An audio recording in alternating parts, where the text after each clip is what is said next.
జయమర్భటించెదము.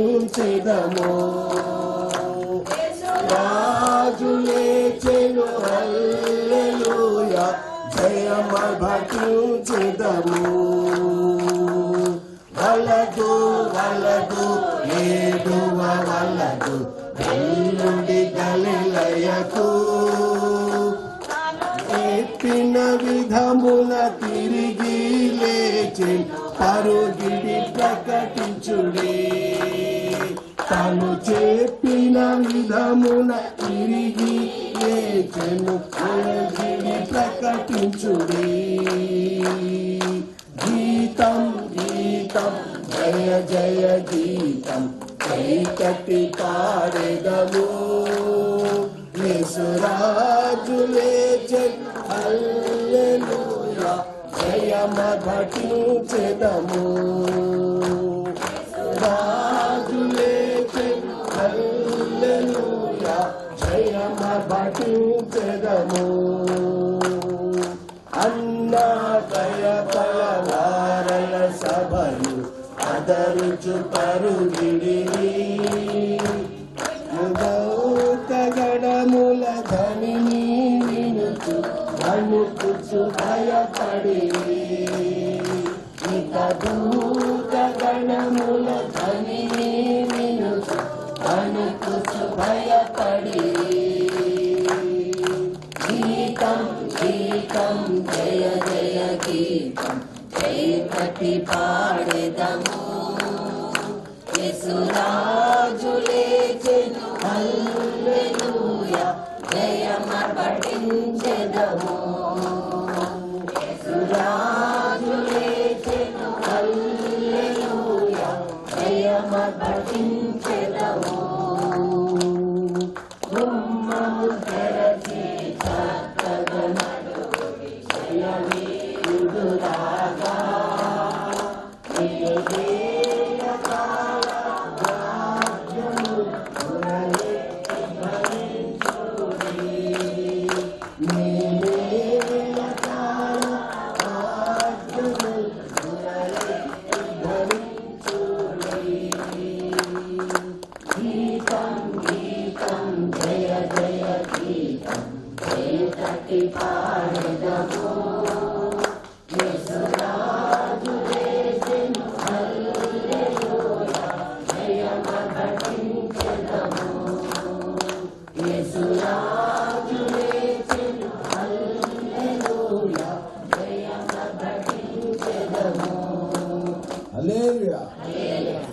మా జీవితాన్ని నైనా సమర్పించుకుంటూ మా జీవితమునైనా నీకు రుణపడి ఉన్నాము నైనా. మేము ఏమి చేసినా కూడా నైనా దానికి వెల చెల్లించలేము. అమూల్యమైన నీ రక్తం ద్వారా నీవు మా యొక్క ప్రాణములనైనా విమోచించి కొని నీ యొక్క సేవకులుగా చేసుకున్నందుకు కృతజ్ఞతాస్తుతులు. నీ పునరుద్ధానము ద్వారా తండ్రి యేసయ్య మాకు ఇచ్చిన నిరీక్షణ, మాకు ఇవ్వబోతున్న దీవెనలను బట్టి నీకు కృతజ్ఞతాస్తుతులు తెలియచేసుకుంటూ ఆ వెళ్ళలేని దీవెనలకునైనా లెక్క కట్టలేము. కావున తండ్రి నీకు స్తుతి స్తోత్రము తెలియచేసుకుంటూ మా జీవితాలని నీ యొక్క పాదాల దగ్గర పెట్టుకుంటూ మరి నాయన ఈ యొక్క పునరుద్ధాన ఉదయం శుభోదయమున లేచిన ఆయన ఆ యొక్క స్త్రీలు పురుషులు ఏ విధంగా అయితేనైనా నీ సమాధి దగ్గరికి వచ్చి నిన్ను చూసి కనుగొని ధ్యానించి మరి నాయన నీ కొరకు నాయన పాటుపడ్డారో, నీ సువార్తను ప్రకటించారో ఆ విధముగా మేము ఉండగలిగినట్లుగా ఈ దినము తండ్రి యేసయ్య మమ్మల్ని ప్రేరేపించమని ప్రోత్సహించమని నీ ఆత్మనింపుదలతోనూ అభిషేకముతోనూ నీ సేవా పరిచర్యలో మమ్మల్ని వాడుకోమని కూడిన ప్రతి ఒక్క బిడ్డను ఆశీర్వదించి దీవించమని ప్రభువును రక్షకుడు అయిన యేసు నామమున ఈ ప్రార్థన వేడుకుంటున్నాము తండ్రి, ఆమేన్. కూడి వచ్చిన సంగమునకు యేసు నామమున పునరుద్ధానుడైన యేసు నామమున శుభములు తెలియచేసుకుంటున్నాను.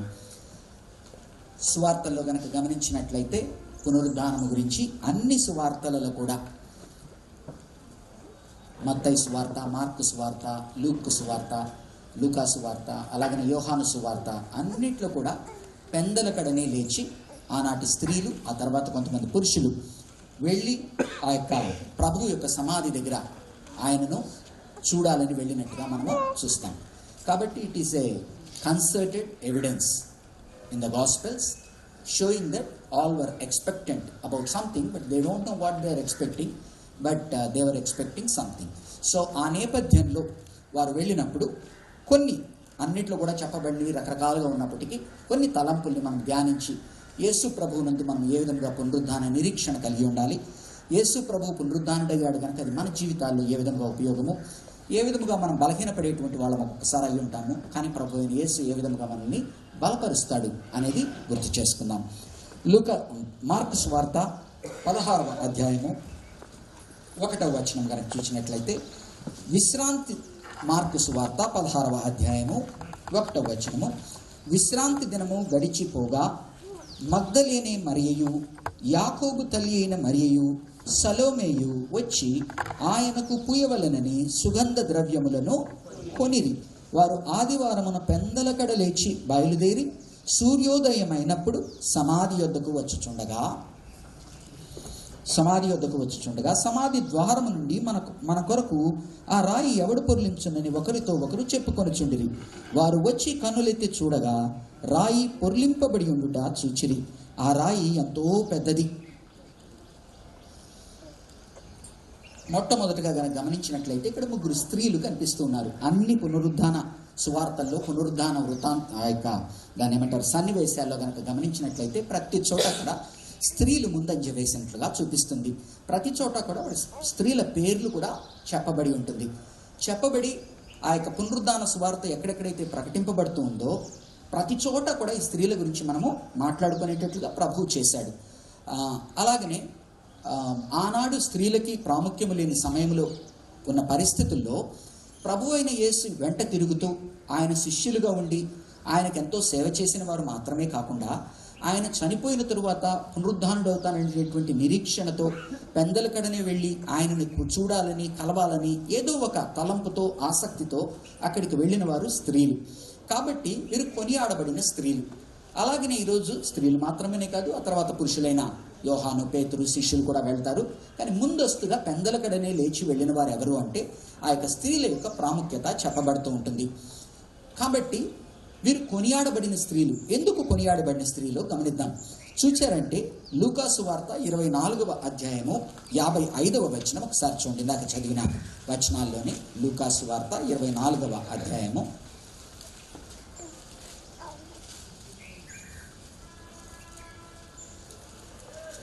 లూకాసు వార్త 24వ అధ్యాయము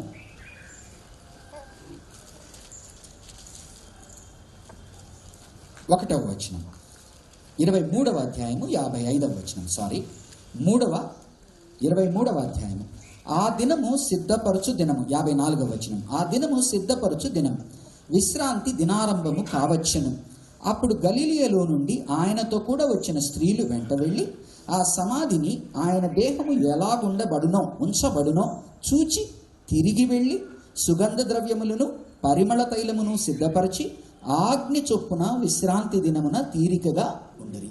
ఆయన సమాధిలో పెట్టే సమయంలో స్త్రీలు ఆయన వెంబడించి ఏ సమాధిలో పెడుతున్నారు, ఎలా పెడుతున్నారు అన్నీ చూసి సుగంధ ద్రవ్యాలు ఏర్పాటు చేయాలనేటువంటి ఆలోచన కలిగి, కానీ దేవుడు చెప్పిన రీతిగా వారి విశ్రాంతి దినము శనివారం. శుక్రవార దినమున యేసు ప్రభు వారు ఆ యొక్క శిలువ మీద మరణిస్తే ఆ సాయంకాల సమయాల్లో అసలు సంధ్య వేళ అంటాము, ఆ సమయంలో ఆయన్ను సమాధిలో పాతిపెట్టబడినప్పుడు వీళ్ళందరూ వెళ్ళి చూసి ఆయనను అక్కడ పరుండబెట్టి అన్ని గమనించుకొని సుగంధ ద్రవ్యాలు దానికి కావాల్సినవి ఏర్పాటు చేసుకుని ఎప్పుడెప్పుడు మరలా విశ్రాంతి దినము తీరిపోయిన తర్వాత నెక్స్ట్ దినము వెళ్ళాలా అని చెప్పి ఆశపడేటువంటి సమయంలో విశ్రాంతి దినాన్ని వారు ఏదైతే యేసు ప్రభు వారు దేవుడు తీరికగా విశ్రాంతి దినము ఏ తీరికైతే మనిషికి కావాలని చెప్పాడో, సబ్బాతు దినమును ఏ విధముగా అయితే దాన్ని ఏమంటారు వెంబడించాలని చెప్పాడో ఆ రీతిగా వెంబడిస్తున్నట్లుగా కనిపిస్తాం. సో మొట్టమొదటిగా వాళ్ళు సిద్ధపాటు కలిగిన స్త్రీలు. ఎందుకంటే ఆ యొక్క సమాధిలో పెట్టేటప్పుడు కానీ ఆ పెట్టినప్పుడు హడావిడిగా పెడతారు ఆ రోజు ఆయన సమాధిలో. ఎందుకంటే వారి పస్కా సమయము దగ్గర అవుతూ ఉన్నది కనుక, ఎవరికి వాళ్ళు రాత్రి అయిపోతుంది కనుక హడావిడిగా లోపల పెడతారు. కానీ వీళ్ళైతే మాత్రం వెళ్ళి గమనించి అన్నీ చేయాలనే ఉద్దేశంతో ఉన్నారు. కాబట్టి ఈ కొనియాడబడిన స్త్రీల్లో మనం గమనించేది సిద్ధపాటు కలిగిన వారు. అలాగని ఈ దినం కూడా సంఘాల్లో కనుక మనం గమనించినట్లయితే ప్రతి సంఘములో కూడా ఈ సంఘము ఆ సంఘము అని లేదు, ఎక్కడైనా కూడా స్త్రీలు ముందంజలో ఉంటారు దేవుణ్ణి కొలిచే దాంట్లో. వారికి ఇంట్లో ఎన్నో పనులు ఉన్నప్పటికీ, పని ఒత్తిడి ఉన్నప్పటికీ, వారు భర్తలకు ఒకసారి వారికి సహకరించినప్పటికీ సహకరించకపోయినప్పటికీ, పిల్లలు వారికి సహకరించినప్పటికీ సహకరించకపోయినప్పటికీ, వారు ఆదివారం ఆరాధన దినానికి వచ్చే దాన్ని గమనించినట్లయితే వాళ్ళు ఎంతో ప్రాముఖ్యత వహించడానికి ముందుకు వస్తారు. కాబట్టి ఆ ఆశీర్వాదము ఆనాటి నుంచి ఈనాటి వరకు కూడా ఆ స్త్రీలలో మనము చూస్తూ ఉంటాం. అదే రీతిగా కొంత దూరం పోయిన తర్వాత కనుక గమనించినట్లయితే మగ్దలేనే మరియా ప్రతి చోట తను మొట్టమొదటిగా చూసినట్లుగా కనపడుతుంది. మగ్దలేనే మరియా మొట్టమొదటిగా చూసినట్టు కనపడుతుంది. ఆ మగ్దలేనే మరియా ఎవరు అంటే, ఆ యొక్క లూకాసు వార్తలో కనుక గమనించినట్లయితే ఆ యొక్క 7 దెయ్యములను ప్రభువు ఎవరి నుంచి వెళ్ళగొడతాడో ఆవిడ అప్పటి నుంచి కూడా ఆయన్ని వెంబడిస్తూ ఉంటుంది. కాబట్టి ఎంతైతే ఆవిడ దేవుడి నుంచి ఆ ప్రేమను పొందుకున్నదో ఆ ప్రేమను తిరిగి దేవుడిని ఇవ్వడంలో ఆవిడ ముందంజ వేస్తూ ఉన్నట్టుగా ఎప్పుడు గమనిస్తాం. అదే రీతిగా ప్రాముఖ్యమైన రీతిలో ఆ యొక్క పునరుద్ధాన దినం సూర్యోదయం కూడా మొట్టమొదట మగ్దలేనే మరియకు కనపడినట్టుగా మనము చూస్తాం. కాబట్టి ఇక్కడున్న ప్రతి ఒక్క స్త్రీకి, ఎందుకంటే పునరుద్ధాన దినం మాట్లాడుకునేటప్పుడు మనం స్త్రీల గురించి ప్రాముఖ్యంగా మాట్లాడుకోవలసినదే. ఎందుకు అంటే మీరు ఒక్కసారి నాతో పాటి 15వ అధ్యాయం చూడండి. మార్కు సువార్త 15వ అధ్యాయము, మార్కు సువార్త 14వ అధ్యాయము 3వ వచనం నుంచి నేను చదువుతాను. 14:3 నుంచి. ఆయన బేతేనియాలో కుష్ఠరోగి అయిన సీమోని ఇంట భోజనమునకు కూర్చుండి ఉన్నప్పుడు ఒక స్త్రీ మిక్కిలి విలువ గల అచ్చ జటామాంసి అత్తరు బుడ్డి తీసుకొని వచ్చి ఆ అత్తరు బుడ్డి పగలగొట్టి ఆ అత్తరు ఆయన తల మీద పోసెను. అయితే కొందరు కోపపడి, ఈ అత్తరు ఈలాగు నష్టపరచనేలా? ఈ అత్తరు 300 దినారముల కంటే ఎక్కువ వెలకమ్మి బీదలకు ఇయ్యవచ్చునని చెప్పి ఆమెను గూర్చి సణుగుకొనిరి. అందుకు యేసు ఇట్లనెను, ఈమె జోలికి పోకుడి, ఈమెను ఎందుకు తొందర పెట్టుచున్నారు? ఈమె నా ఎడల మంచి కార్యము చేసెను. చుట్టుపక్కల ఉన్న వారందరూ కూడా ఆవిడ తనకున్న కొంతపాటి డబ్బుని వేస్ట్ చేస్తుంది. అత్తరు బుడ్డి పగలగొడితే ఏం లాభం ఉంది? వేస్ట్ కదా. అదే ఒకరికి అమ్మితే డబ్బులు వస్తాయి, దాంతో ఇంకొకరు కడుపు నిండుతుంది అనే ఉద్దేశంతో వాళ్ళు ఉన్నారు. అంటే వారి ఆలోచన విధానము లోకపరమైన ఆలోచన విధానమైనగా ఆవిడ తనకున్న అన్నిట్లోకి వెలగల దాన్ని అది పగలగొడితే నిజమే, లోకపరముగా దానికి ప్రయోజనం ఉండదు. అత్తర్ అనేది 1 సంవత్సరం వస్తుంది పూసుకుంటే, కానీ పగలగొట్టినప్పుడు ఒక్కరోజు ఆ రూమ్లో వాసన ఉంటుంది, వేస్ట్ అయిపోతుంది. కానీ ఆవిడ ఆ వెల, అమూల్యమైన వెల, దానికి ఆవిడ వెలగట్టిన రీతి ప్రభువు మీద వేస్తే అది దానికి ఏ పర్పస్కి అయితే ఆ యొక్క తైలం చేయబడిందో దానికి ఆ యొక్క పర్పస్ ఫుల్ఫిల్ అయినట్టుగా ఆవిడ గమనిస్తూ ఉన్నది. ఈమె నా ఎడల మంచి కార్యము చేశాను. కాబట్టి ఆ స్త్రీని ఉద్దేశించి మాట్లాడుతున్నది, ఈవిడ నా గురించి మంచి కార్యము చేశాను. లోకపరమైన ఇదిగా కాకుండా ఆధ్యాత్మిక పరమైన దీనిగా ఎప్పటికీ నిలిచిపోయేటువంటి కొన్ని కార్యాలు డబ్బులతో వెలగట్టలేనివి. లోకపరముగా ఈరోజు వెలలను బట్టి, ఈరోజు అవసరతలను బట్టి లెక్క కట్టలేనివి. ఒకరికి ఒక వస్తువు కొనిస్తే కొన్ని రోజులే గుర్తుపెట్టుకుంటారు, కానీ ఒకరి పట్ల నువ్వు ప్రేమ చూపిస్తే అది జీవితాంతం గుర్తుపెట్టుకుంటారు. ఆ విధముగా ఆవిడను ఆమె నా ఎడల మంచి కార్యము చేసెను. బీదలు ఎల్లప్పుడూ మీతోనే ఉన్నారు, మీకు ఇష్టమైనప్పుడల్లా వారికి మేలు చేయవచ్చును, నేను ఎల్లప్పుడూ మీతో నుండను. ఈమె తన శక్తి కొలది, ఆవిడ ఎందుకు కొనియాడబడిన వ్యక్తి అంటున్నాము? ఆవిడ తన శక్తి కొలది అంటే తన దగ్గర ఫర్ ఎగ్జాంపుల్ ఒక 10,000 రూపాయలే ఉందనుకోండి, అంతా తన సేవింగ్స్ అంతా 10,000 రూపాయలు అంతా కూడా దాని మీద పెట్టి ఆ యొక్క తైలం తీసుకొచ్చి ఆయన మీద అత్తరును తీసుకొని వచ్చి పోసింది. తన శక్తి కొలది ఆ 2 కాసులు ఆ యొక్క దీనిలో, ఆ యొక్క గల్లాపెట్టెలో వేసినప్పుడు దేవుని దీనిలో ఆవిడ చేస్తున్నది ఏంటి? తనకున్నదంతా ఇచ్చింది. పోలిక అక్కడ ఇంకొక 1,00,000 రూపాయలు ఇచ్చే వాళ్ళతో పోలిక కాదు, తన శక్తి కొలది తనకున్నదంతా చేయడాన్ని అనమాట. అలాంటి స్త్రీ బీదలు. ఈమె తన శక్తి కొలది నా భూస్థాపన నిమిత్తము నా శరీరమును ముందుగా అభిషేకించెను అంటున్నాడు. కాబట్టి ఆయన మరణించేదానికన్నా ముందరనే స్త్రీలు సిద్ధపాటు కలిగిన వారై ఆవిడ ఆయన కొరకు కొంత చేయాలని ఆశపడిన ఒక స్త్రీగా చూపిస్తున్నాడు. ఆవిడ పేరు మనకు తెలియదు. మనం ఈరోజు చాలాసార్లు మనిషిలో ఉన్న ఆలోచన విధానము మన పేరు ఇంకొకరికి తెలియాలి అని ఆశపడతాం. దాంట్లో తప్పేమీ లేదు, అది మానవ సహజం. కానీ బైబిల్లో కనుక గమనించినట్లయితే చాలాసార్లు దేవుడు కొనియాడబడిన ప్రజలు నేమ్లెస్, పేరు లేకుండానే ఉంటారు. కానీ వారు చేసిన పనిని బట్టి వారు చిరకాలము బైబిల్లోనూ ఆ తర్వాత తరములకు నిలిచిపోయిన వారుగా మనం గమనిస్తాం. మనము వాళ్ళకి పేరు ఇవ్వవలసి వస్తుంది. ఆవిడ పేరు మరియా అనుకోండి, అక్కడ మరియా అని రాయలేదనుకోండి, కానీ మనం ఆవిడ చేసిన పనిని బట్టి ఆవిడకు ఒక పేరు ఇస్తాం. సిద్ధపాటు కలిగిన స్త్రీ అనో, త్యాగపూరితమైన స్త్రీ అనో ఒకలాగా. అంటే ఏంటంటే ఆవిడ పని వలన ఆవిడ చిరస్మరణీయంగా నిలిచిపోతుంది. మానవులుగా తల్లిదండ్రులు పెట్టేటువంటి పేరు కానీ, ఆ తర్వాత కొన్నిసార్లు దేవుడు పేరు మార్చి పెడితే కానీ ఆ పేరుకు సార్థకత ఉండదు. కానీ మనం చేసే పనుల ద్వారా మనకు ఒక పేరుని దేవుడు నిర్ణయిస్తాడు. సర్వలోకములో ఎక్కడ ఈ సువార్త ప్రకటింపబడునో అక్కడ ఈమె చేసినది జ్ఞాపకార్థముగా ప్రశంసింపబడునని మీతో నిశ్చయముగా చెప్పుచున్నాను. కాబట్టి ఇక్కడ ఒక పేరు లేని స్త్రీ, కానీ తను చేసిన పని వలన ఎక్కడ సువార్త ప్రకటించినా చెప్పాలంటున్నాడు. అలాగనే ఈ యొక్క మరియలు ముగ్గురు ఎవరైతే ఈ మరియా, సొలొమే వీళ్ళు ఇక్కడ ఉన్నారో ఈరోజు మార్కు సువార్తలో, వీళ్ళందరూ పేర్లు ఉన్నాయి, కానీ వారిని మనం ఎందుకు చెప్పుకుంటూ ఉన్నాము అంటే వారు చేసిన పనిని బట్టి మనము చెప్పుకుంటూ ఉన్నాం. వారి ఆసక్తి, ఒకరోజు వారి యొక్క డబ్బును వినియోగించడానికి ఇష్టపడ్డారు. కొనిరి అని రాయబడుతూ ఉంటుంది. అంటే ఆ లూకాసు వార్త 8వ అధ్యాయం 1 నుంచి 3 వరకు చూస్తే, ఒక్కసారి నాతో పాటు 8వ అధ్యాయం 1 నుంచి 3 వరకు చూడండి. లూకాసు వార్త 8వ అధ్యాయం 1 నుంచి 3. ఆనాటి నుండి ఈనాడు వరకు కూడా దేవునికి ఇచ్చే దానిలో స్త్రీలు వారు సంపాదించకపోయినా వారి పురుషుల సంపాదనైనా వారు ఎప్పుడు కూడా పురుషుల కన్నా ఎక్కువ ఇచ్చినట్లుగా కనపడుతుంది.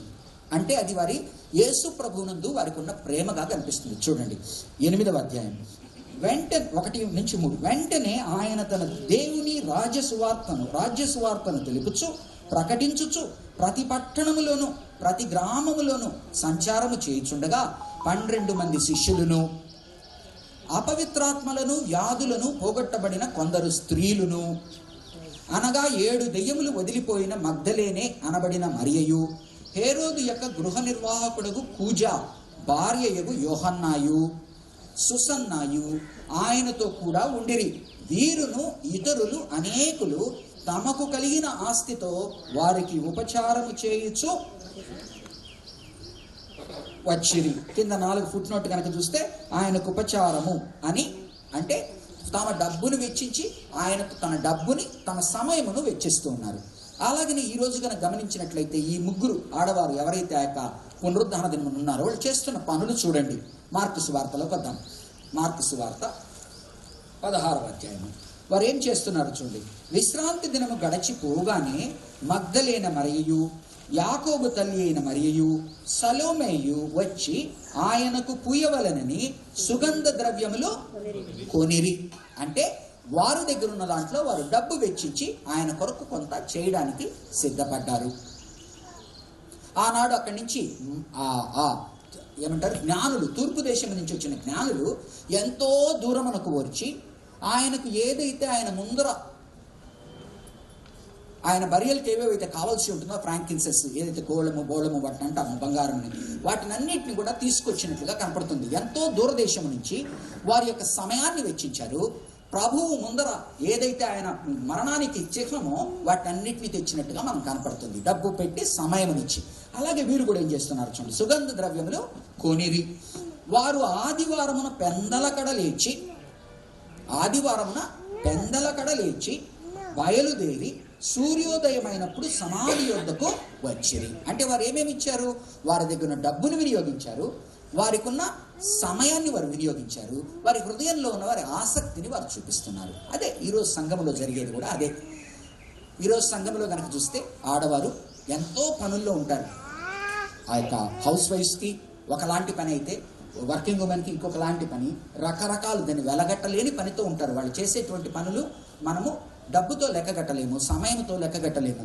అంత పనుల్లో ఉండి కూడా మనం చూసామంటే ఆదివారం ముందు రావడానికి వారు ఎంతో ఆసక్తి చూపుతారు. ఒక ప్రార్థన చేయమన్నా కూడా, ఒక బైబిల్ చదవమన్నా కూడా, ఒక సాక్ష్యం చెప్పమన్నా కూడా ఎప్పుడు వారు ముందుంటారు. తర్వాత చాలాసార్లు వాళ్ళు భర్తల్ని నడిపించే స్థితిలో ఉంటారు. కాబట్టి ఆనాటి నుంచి ఈనాడు వరకు కూడా స్త్రీలను మనం ఎవరమైతే బలహీనులను అనుకుంటున్నామో, లేకపోతే పురుషాధిక్యమైన ప్రపంచంలో దేవునికి కుటుంబ యజమానిగా ఇచ్చిన ఆ యొక్క ఆధిక్యతను బట్టి మనం చాలాసార్లు పురుషులమైన వారము మనం ఏదో అనుకుంటాం. కానీ వారు లేకుండా మనమేమీ చేయలేమని గుర్తుపెట్టుకోవాలి. వారు లేకుండా ఒకనాటి ప్రభు పరిచర్య సజావుగా జరగలేదని చూడాలి, అర్థం చేసుకోవాలి. వారు లేకుండా ఈరోజు సంఘాలు కూడా సరి అయిన రీతిలో ఉంటాయి సమస్యలు. ఎందుకంటే కొన్ని స్త్రీలు బలహీనమైన ఘటనలు కనుక వారి నుంచి వచ్చే ఆలోచన విధానాల నుంచి కానీ వారు రెస్పాండ్ అయ్యేదాని గురించి కానీ చిన్న చిన్న సమస్యలు ఉంటాయి. కానీ వారి యొక్క ప్రాముఖ్యతను కానీ వారు చేసేటువంటి దేవునికి చేసే సేవ కానీ వారిలో ఉన్న ఆసక్తిని కానీ వారి హృదయాన్ని కానీ మనం ఎప్పుడూ అర్థం చేసుకొని వారికి ఇవ్వవలసిన స్థానము వారికి ఇచ్చి వారిని గౌరవించాలని దేవుడు ఈ యొక్క పునరుద్ధాన దినం మరొకసారి గుర్తు చేస్తున్నాడు. ఈ సువార్త ఎక్కడెక్కడైతే ప్రకటింపబడుతుందో అక్కడెల్లా కూడా ఆ స్త్రీ ఎవరైతే అభిషేకించిందో ఆ స్త్రీ పునరుద్ధాన సువార్త చెప్పే ప్రతిసారి ఈరోజు ఆదివారం స్త్రీల మాట మాట్లాడకుండా అసలు జరగకూడదు కూడా. వారిది చిరస్మరణీయంగా నిలబడిపోయింది. కాబట్టి ఎవరినైతే మనము తీసేయాలి అనుకుంటామో దేవుడు వారిని అగ్రస్థానంలో ఉంచుతాడు. కాబట్టి ఆ స్త్రీలు some people are nameless, some are name but are weak, but in God they are strong and in God they were blessed. కాబట్టి వారు చేసిన పనులు కనుక చూస్తే వారు సిద్ధపాటు కలిగిన స్త్రీలు ఆజ్ఞానుసారముగా విశ్రాంతి దినమును ఆచరించిరి. సబ్బాతు దినాన్ని ఆచరించవలసిన రీతిలో ఆలయంలో ఉండవలసిన రీతిలో ఆలయంలో ఇంట్లో ఏ విధముగా అయితే ఆ దినము రెస్ట్ తీసుకొని మంచి పనుల్లో ఉండాలన్న దానిలో త్యాగపూరితంగా ఖర్చు పెట్టిన వారు, యేసు కొరకు త్యాగపూరితంగా ఖర్చు పెట్టిన వారు. తర్వాత సువార్త ప్రకటించినప్పుడల్లా ఈ స్త్రీల గురించి గుర్తింపు ఉన్నది. ఎందుకు అంటే వారి ధనము, వారి సమయము, వారి హృదయము ఇచ్చిన వారు. కాబట్టి వీరు కొనియాడబడిన స్త్రీలు. రెండవదిగా మనకు చూసినట్లయితే ఈ స్త్రీలకు బలమునిచ్చింది, ఈ స్త్రీలను ప్రోత్సహించింది ఎవరంటే వారి పురుషులు కాదు.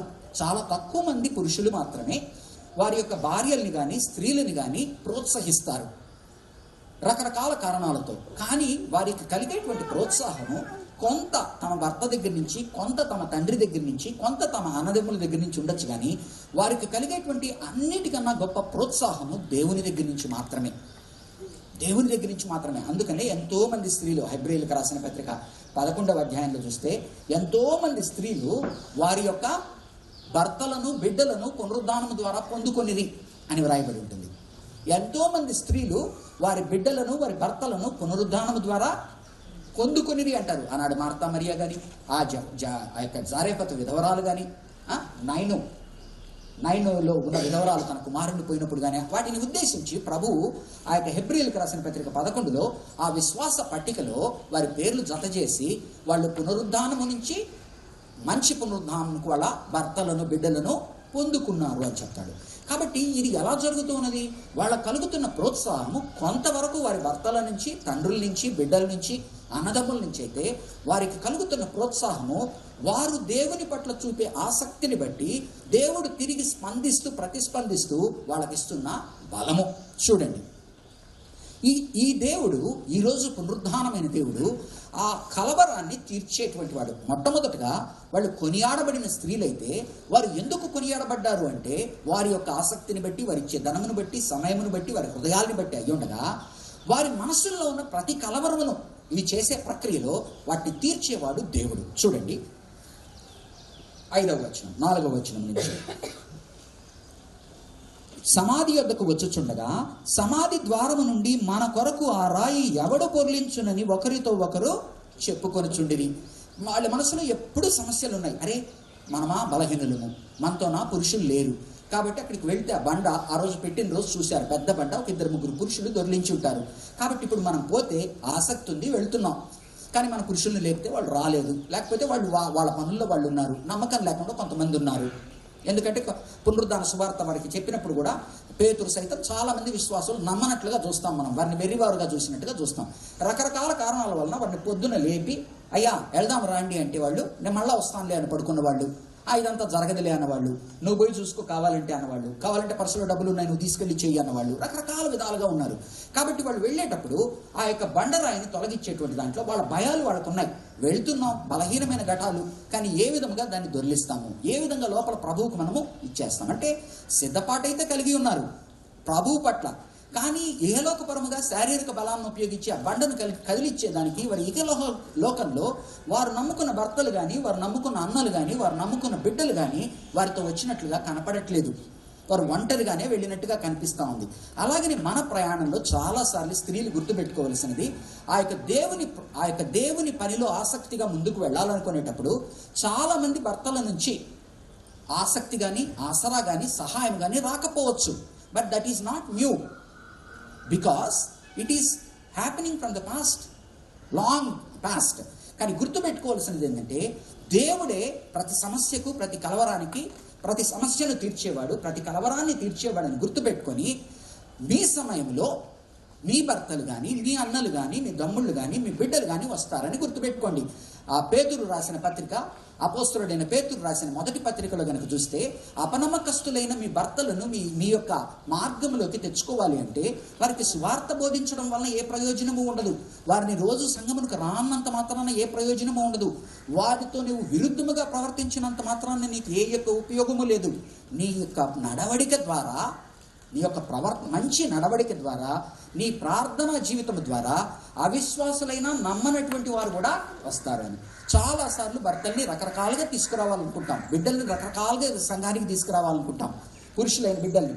కానీ ఏమంటున్నాడంటే, నీ యొక్క మంచి నడవడిక ద్వారా, ప్రవర్తన ద్వారా, మరి నీ ప్రార్థనా జీవితం ద్వారా నీవు తీసుకురాగలవు అని చెప్తున్నాడు. కాబట్టి ఈ పునరుద్ధాన దినంన ఎవరెవరైతే తమ భర్తలతో, తమ అన్నలతో, తమ బిడ్డలతో వారిని దేవుని దగ్గరికి తీసుకురాలేకపోతున్నాము, నీకు కలిగిన ఆసక్తి వారికి లేదు, నీకు కలిగిన ఆలోచన విధానం వారికి లేదు అనుకున్నప్పుడు, నీవు చేయగలిగింది వారికి సువార్త చెప్పి పదే పదే వారిని విసిగించడము కాదు, వారి తప్పులు ఎత్తి చూపడము కాదు. ఎందుకంటే మగవాళ్ళు తమ తప్పులు ఎత్తి చూపితే ఎప్పటికీ కూడా అసలు రారు, తాము చేసేదే రైట్ ఎప్పటికైనా కూడా. కాబట్టి వాళ్ళని గెలుచుకోవాలి అంటే మంచి నడవడిక నీకు ఉండాలి, మంచి ప్రార్థనా జీవితం నీకు ఉండాలి. దేవుడు నీకు సహాయము చేస్తాడు. చూడండి, ఆ రాయి ఎవడు పొర్లించునని ఒకరితో ఒకరు చెప్పుకొనుచుండిరి. వారు వచ్చి కన్నులెత్తి చూడగా రాయి పొర్లింపబడి ఉండుట చూచిరి. ఆ రాయి ఎంతో పెద్దది, చిన్న రాయి కూడా కాదు, ఎంతో పెద్ద. అంటే మానవ రీతిగా అది జరిగి ఉండేది కాదు. ఆ తెల్లవారుజామున వీళ్ళు పోయినప్పుడు చుట్టుపక్కల ఎవ్వరూ లేరు. కాబట్టి ఆ రాయి చాలా పెద్దది. ఆ రాయిని దొర్లించడం చాలా కష్టము. అది మానవ పరంగా జరిగేది కాదు, అది దేవుని పరంగా మాత్రమే జరిగేది. కాబట్టి నీతో నాతో ఈరోజు ఆయన ఇస్తున్న ఆసరా ఏంటి అంటే, నీ జీవితంలో ఎంత పెద్ద సమస్య అయినా అడ్డుగోడగా నీకు నిలబడి ఉండొచ్చు. దానివల్ల నీవు, నేను ఎలా చేయగలను దీన్ని, నేను ఎలా దాటగలను బండని, నేను ఎలా దాటగలను వారధిని, నేను ఎలా తోయగలను బండని అనుకుంటున్న సమయంలో ఆయన అంటున్నది ఏంటంటే, అది ఎంత పెద్ద బండైనా, సమస్య అయినా ఆయనకు చిన్న రాయితో సమానమే.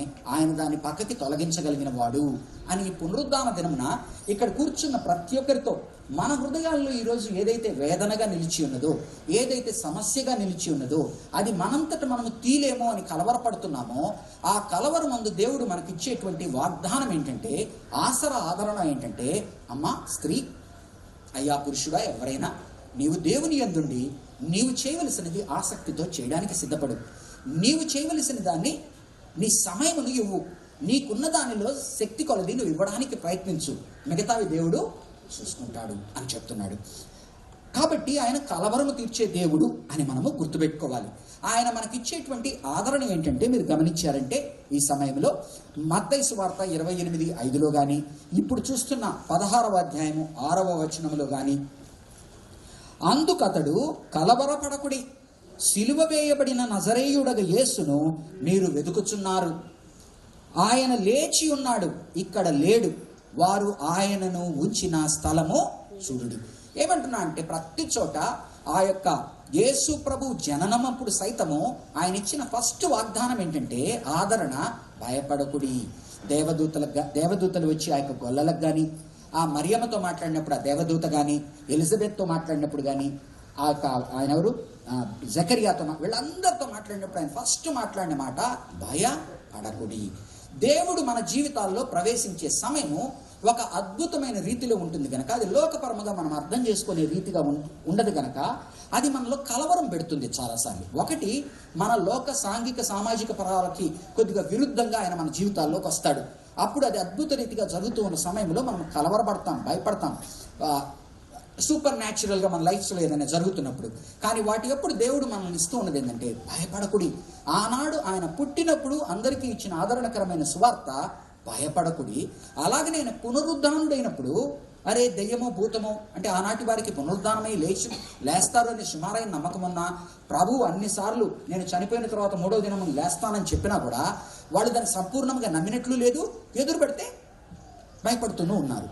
కాబట్టి భయపడకుడి, కలవరపడకుడి అంటున్నాడు. కాబట్టి ఈరోజు నీ జీవితంలో ఏ సమస్య అన్నా ఉన్ని, అది అంత పెద్ద బండరాయిలాగా అన్నా కనిపించని వాటి గురించి దేవుడు నీకు ఇస్తున్న ఆదరణ ఏంటంటే భయపడకుడి, కలవరపడకుడి. ఎందుకు కలవరపడకుడి అంటున్నాడు? ఎందుకంటే ఆ సమాధిలో యేసు లేడు, ఆయన లేచి ఉన్నాడు. సమాధిలో యేసు లేడు, ఆయన లేచి ఉన్నాడు. ఒక్కసారి పలుకుదామా? యేసు సమాధిలో లేడు, యేసు పునరుద్ధానుడై లేచి ఉన్నాడు. యేసు లేచి ఉన్నాడు, అది శుభవార్త. Jesus is no longer in the grave, but is alive and is in our lives. అది మనం గుర్తుపెట్టుకోవాలి. కాబట్టి భయపడకుడి, కలవరపడకుడి. ఎందుకని? ఆయన ఈ మాట మనకు ఎందుకు ఆదరణ ఇస్తున్నాడు? జాగ్రత్తగా వినండి. ఆయన బ్రతికిన సమయంలో యోహాను సువార్త 17వ అధ్యాయము 19వ వచనం చూడండి ఒకసారి. యోహాను సువార్త 17వ అధ్యాయము 19వ వచనం మనకిస్తున్న ఆదరణ. ఆయన లేచి ఉంటే ఏ విధంగా కలవరం మన నుంచి దూరం అవుతుంది? 17వ అధ్యాయము 19వ వచనం.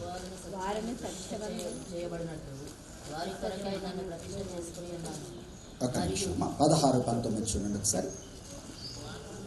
15, 9. ఓకే, సరే. నేను జీవించుచున్నాను గనక, నేను రెఫరెన్స్ తప్పు రాసుకున్నట్టున్నాను. నేను లేచి ఉన్నాను గనక, నేను జీవించుచున్నాను గనక మీరును జీవించి ఉన్నారు. మనకి పునరుద్ధానం వల్ల కలిగేటువంటి ఆదరణ ఏంటంటే ఆయన లేచి ఉన్నాడు గనక, ఆయన జీవిస్తున్నాడు గనక మనము జీవిస్తున్నాము. సో ఈరోజు మనము మన పాపముల్లో మృతులుగా లేము, మన పాపముల నుంచి రక్షింపబడిన వారమై ఉన్నాము. ఆయన లేచి ఉన్నాడు గనక మనము ఇప్పుడు మన జీవితాల్లో లేచి ఉన్నాము. భవిష్యత్తులో పునరుద్ధానము ద్వారా మనము సంపూర్ణముగా పునరుద్ధాన శరీరముతో లేస్తాము. So because I live you live, నేను జీవించుచున్నాను గనక నీవును జీవించగలవు. అలాగనే రోమీయులకు రాసిన పత్రిక 6వ అధ్యాయము 5వ వచనం. మరియు ఆయన మరణము యొక్క సాదృశ్యమందు ఆయనతో ఐక్యము గలవారమైన ఎడల, మనము ఆయన మరణము యొక్క సాదృశ్యమందు ఆయనతో ఐక్యము గలవారమైన ఎడల. ఆయన మరణముతో మనం ఎప్పుడు సాదృశ్యమై ఉంటాం? మొదటి 4 వచనాలు కనుక చూస్తే, బాప్తిస్మము తీసుకున్నప్పుడు మనము ఆయన మరణము ఏ విధముగా అయితే ఆయన లోకమునకు చనిపోయాడో, సమాధి చేయబడ్డాడో, అలాగే మన బాప్తిస్మపు కార్యక్రమం ద్వారా మనము కూడా చనిపోయినట్లు. చదవండి. ఐక్యము గలవారమైన ఎడల ఆయన పునరుద్ధానము యొక్క సాదృశ్యమందును ఆయనతో ఐక్యము గలవారమై ఉందుము. బాప్తిస్మము మనము తీసుకున్నప్పుడు ఆయన మరణముతో సాదృశ్యముగా ఉన్న దాంతో మనము పూడ్చిపెట్టాము. ఆయన పునరుద్ధానముతో సాదృశ్యమైన దాంట్లో కొత్త జీవితానికి మనం లేచి ఉన్నాము. నిన్నటి జీవితానికి మనం చనిపోయి ఈ రోజు నుంచి కొత్త జీవితానికి లేచి ఉన్నాము. 8వ వచనం, మనము క్రీస్తుతో కూడా చనిపోయిన ఎడల, మామూలుగా చనిపోతే కాదు, అనామకుడుగానో లేకపోతే క్రీస్తు లేకుండానో పాపిగానో చనిపోవడం కాదు. ఆయన యందు మనము చనిపోయిన ఎడల క్రీస్తును అంగీకరించి మృతులలో నుండి లేచిన క్రీస్తు ఇకను చనిపోడనియు మరణమునకు ఇక ఆయన మీద ప్రభుత్వము లేదనియు ఎరిగి ఆయనతో కూడా జీవించుదమని నమ్ముచు ఉన్నాము. అలాగనే కొరింథీయులకు రాసిన పత్రిక 1 కొరింథీ 15వ అధ్యాయము 21 నుంచి 23 వరకు. ఇప్పుడైతే 20వ వచనం, ఇప్పుడైతే నిద్రించిన వారిలో ప్రథమ ఫలముగా క్రీస్తు మృతులలో నుండి లేపబడి ఉన్నాడు. మనుష్యుని ద్వారా మరణము వచ్చెను గనుక మనుష్యుని ద్వారానే మృతుల పునరుద్ధానము కలిగెను. ఆదామునందు అందరూ ఎలాగూ మృతి పొందుచున్నారో అలాగుననే క్రీస్తునందు అందరూ బ్రతికింపబడుదురు. ప్రతివాడును తన వరసలోనే బ్రతికింపబడుదురు. మొట్టమొదటిగా ప్రథమ ఫలమైన క్రీస్తు, తరువాత క్రీస్తు వచ్చినప్పుడు ఆయన 2వ రాకడలో ఆయన వారు బ్రతికింపబడుదురు. అటు తరువాత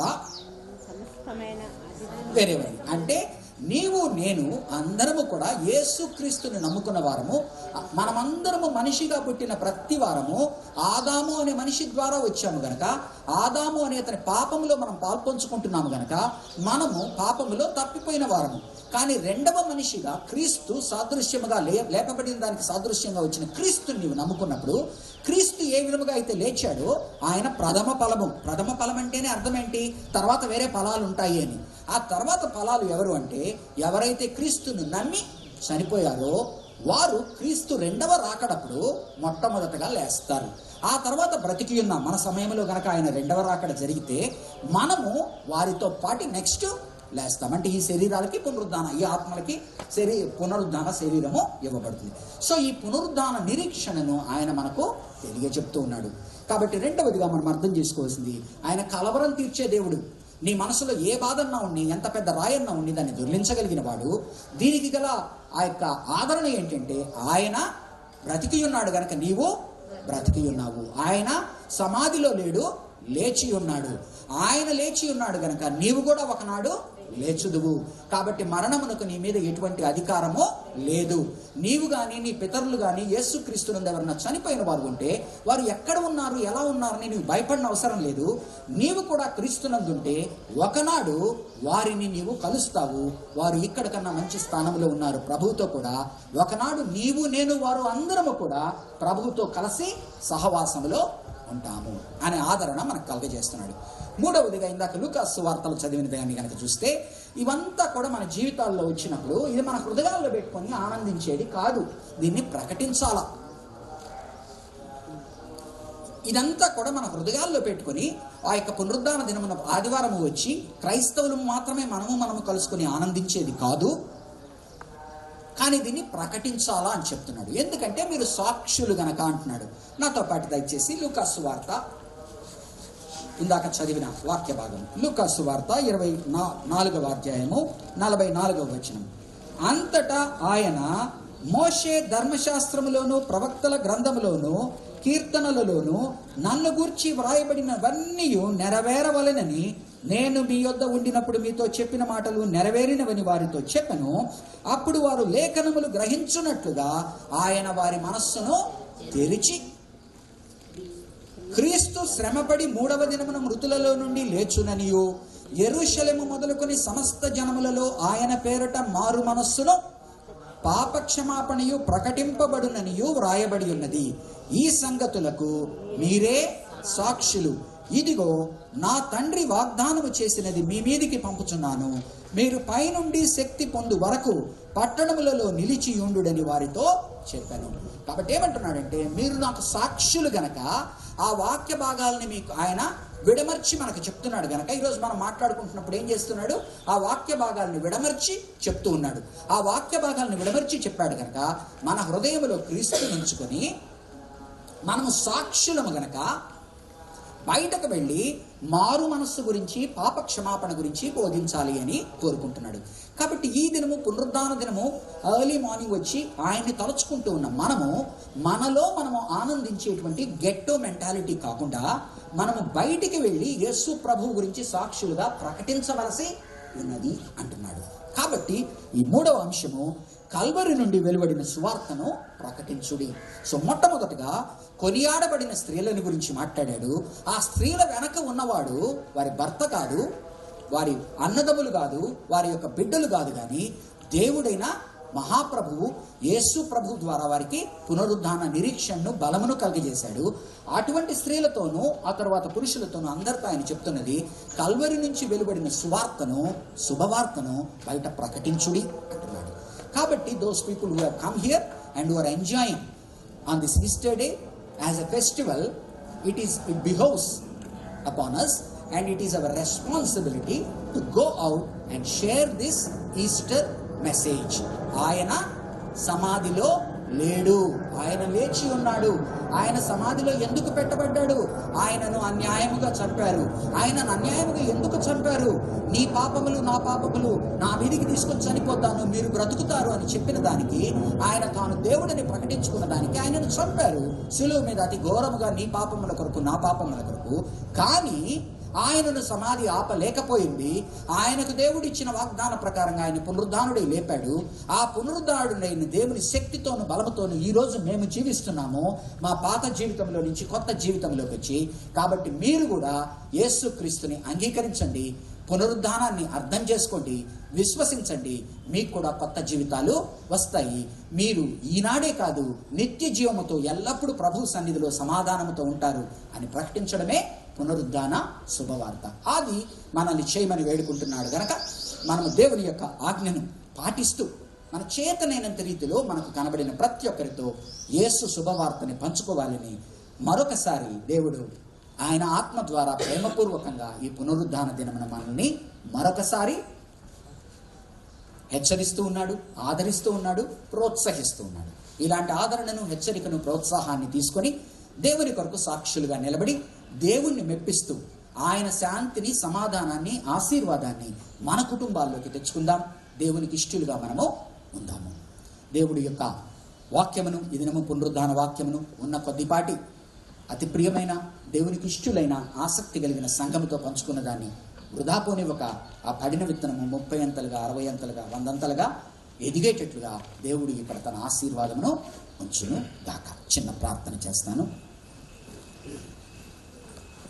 పరిశుద్ధమైన దేవానైన నీ కృప కలిగిన హస్తాలకు ఈ యొక్క పునరుద్ధాన దినమున శుభోదయమున తండ్రి యేసయ్య సన్ రైజ్ సర్వీస్కి వచ్చిన ప్రతి విశ్వాసిని, విశ్వాసురాల్ని, వారి కుటుంబాల్ని నీ చేతుల్లో పెట్టుకుంటూ విన్న వాక్యము వారి హృదయంలో భద్రపరచుకొని వారు నీ కొరకు జీవించగలిగినట్లుగా, నిన్ను ప్రకటించగలిగినట్లుగా, నీ దీవెనలకు పాత్రులు కాగలిగినట్లుగా చేయమని, సంఘమును ఆసక్తిగానైనా ఏర్పరిచిన ప్రతిదాన్ని చేసిన పెద్దలను, వారి వెనకనైనా ఎవరెవరైతే సహాయం చేశారో వారిని, ఇక్కడున్న విశ్వాసుల్ని మాత్రమే కాక ఈ సంఘమునకు వచ్చే ప్రతి విశ్వాసి వారు ఇచ్చేటువంటి ద్వారా, వారు చూపే ఆసక్తి ద్వారా ఇవన్నీ కలిగాయి గనక దీనిలో సమక్షమై దీనిలో సమిష్టిగా చేసిన ప్రతి ఒక్కరిని, వారి కుటుంబాల్ని ఆశీర్వదించి దీవించి నీ మేలైన దీవెనలతో నింపమని మా ప్రభువును మా రక్షకుడు అయిన నజరేయుడైన యేసుక్రీస్తు నామమున ఈ ప్రార్థనను వేడుకుంటున్నాము తండ్రి.